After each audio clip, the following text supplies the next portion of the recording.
जय श्री कृष्णा। मेरे बाल कृष्ण चैनल में आपका स्वागत है। श्री गणेशाय नमः। श्री सरस्वत्यै नमः। श्री रामानुजाय नमः। लक्ष्मीनाथ समारंभा नाथयाने मन मध्यमा देवी सरस्वती व्यासं वन्दे गुरु परम्परा।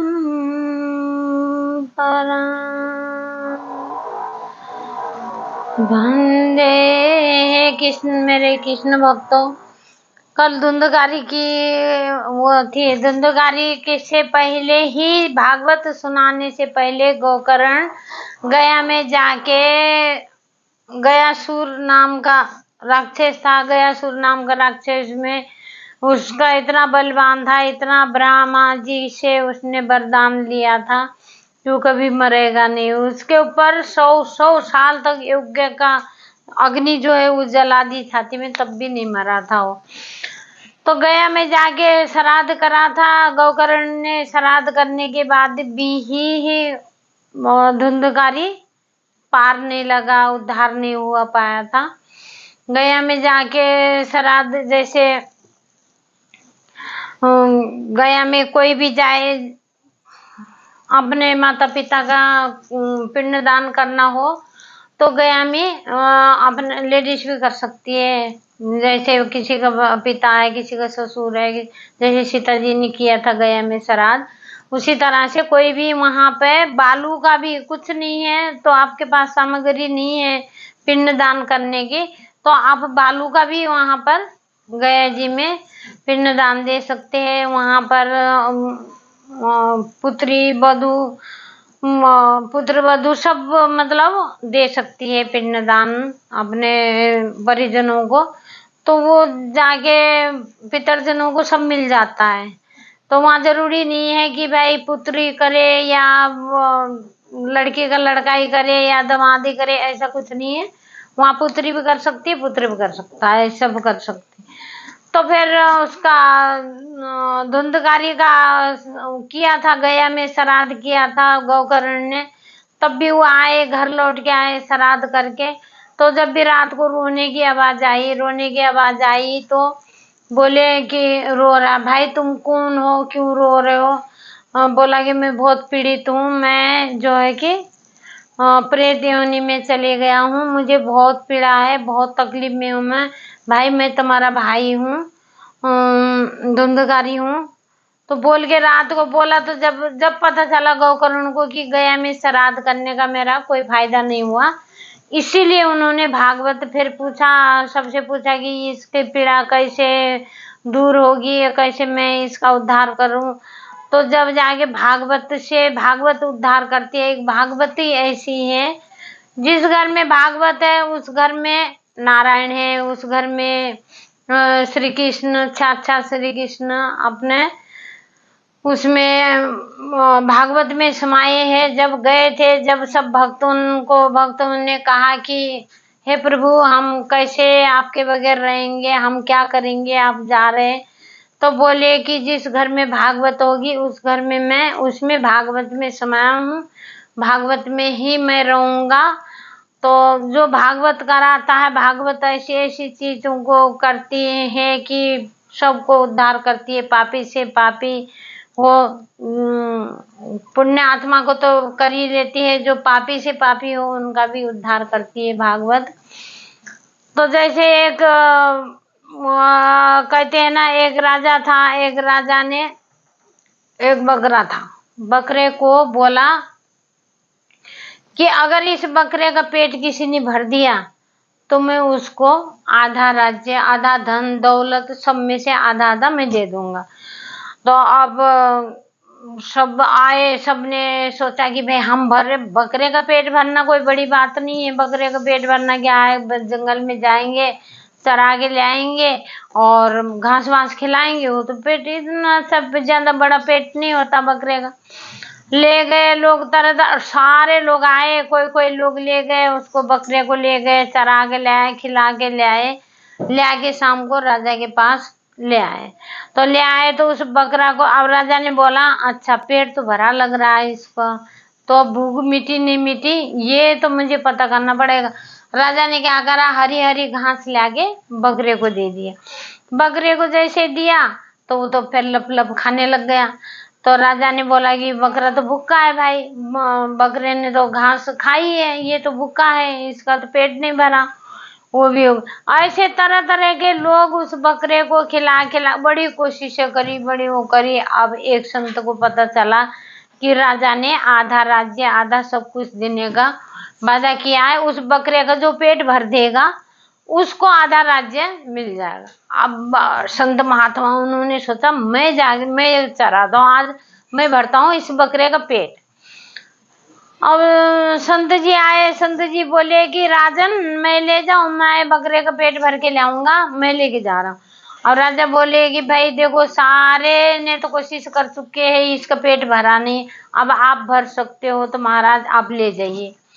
तो जैसे ले गए, जंगल में ले गए, बकरे को बुलाया, बैठ गए, घास डाला, बकरा आया, जैसे बकरा तोड़ से एक छड़ी मारे वो उधर को चले जाता। फिर दोबारा, अब बकरा तो भूखा ही था, पेट तो खाली था उसका, उसको भूख लगी थी, वो घास देख के वो तो आएगा ही, ललचा रहा है।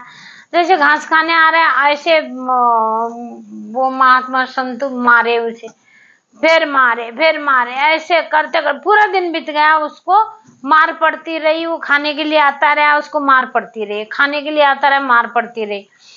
तो संत ने जब तक उसको नहीं छोड़ा, जब तक उसने घास खाना छोड़ दिया। तो अब घास खाना छोड़ दिया तो खा ले बोला बकरे को, आया नहीं आया, देख के बस वो डंडा देख के वो पीछे कोई लौट गया, उसने खाया नहीं। अब शाम को ले गया, तो वहां बड़ी सभा लगी हुई थी राजा के दरबार में कि भी आज बकरा खा के महात्मा लेके गया है, पता नहीं क्या खिलाएंगे, क्या कैसे खिलाएंगे ये नहीं पता। अब जैसे शाम को ले आए, बकरे को ले आए, बोले कि राजन बकरा आ गया, अब इसका पेट भर गया। बकरा आ गया, इसका पेट भर, इसका पेट खाली, ये तो खाली दिख रहा है, खाया तो नहीं लग रहा है। तो बोले कि संत जी आपने पक्का कह रहे हो कि इसका पेट भर गया?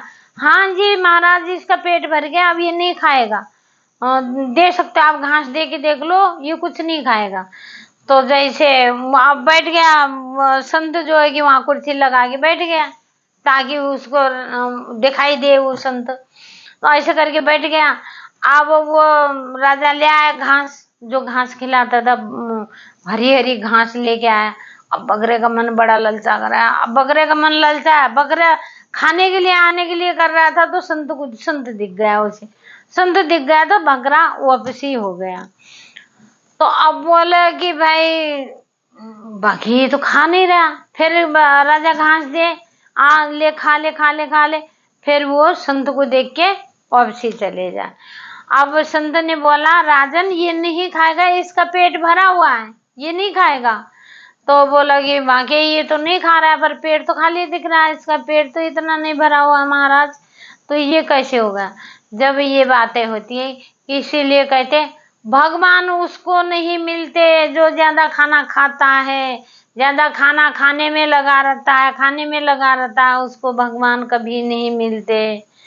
जो परपंचों में लगा रहता है, दुनिया की बातों में लगा रहता है, ज्यादा बोलता है, उसको भी भगवान नहीं मिलते कभी उस इंसान जो सांसारिक बात है, जैसे आज ये हमने करना, अपने लिए करना है, अपने लिए कपड़े खरीदने, अपने लिए जमीन जायदाद खरीदनी है, वो करना, इतने लोभ लालची को भी कभी नहीं मिलते भगवान को चाहिए भोले भाले, जिनके अंदर कपट ना हो, जिनके अंदर परपंच ना हो, अपने लोगों को अपने दुख से भी ज्यादा दुखी होते दूसरे के सुख से।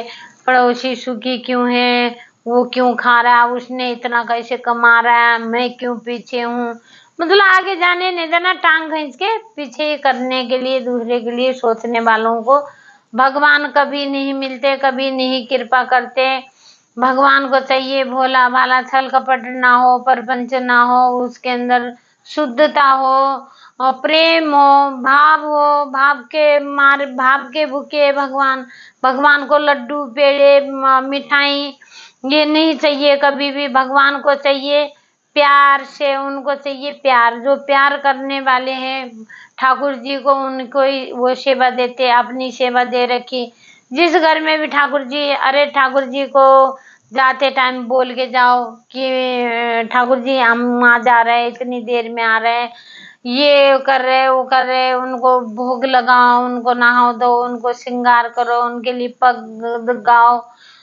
ये सब कुछ करने से ठाकुर जी फिर तुम्हें एक बार तुम्हारे हो जाएंगे तो फिर तुम बेशक साथ छोड़ दोगे, ठाकुर जी कभी साथ नहीं छोड़ेंगे। ठाकुर जी का कि प्रेम चाहिए और कुछ भी नहीं चाहिए उनको। उन्होंने क्या करना, अरे वो चाहे तो पता नहीं क्या क्या वो कर दे। मिठाई का डिब्बा तुम देते हो, जाके दूर से फेंक मारते हो, लो मिठाई हमारा बहू का पोता हो जाए, हमें जमीन दे दो। अरे भगवान हमारा मकान छोटा है, बड़ा मकान बना दो।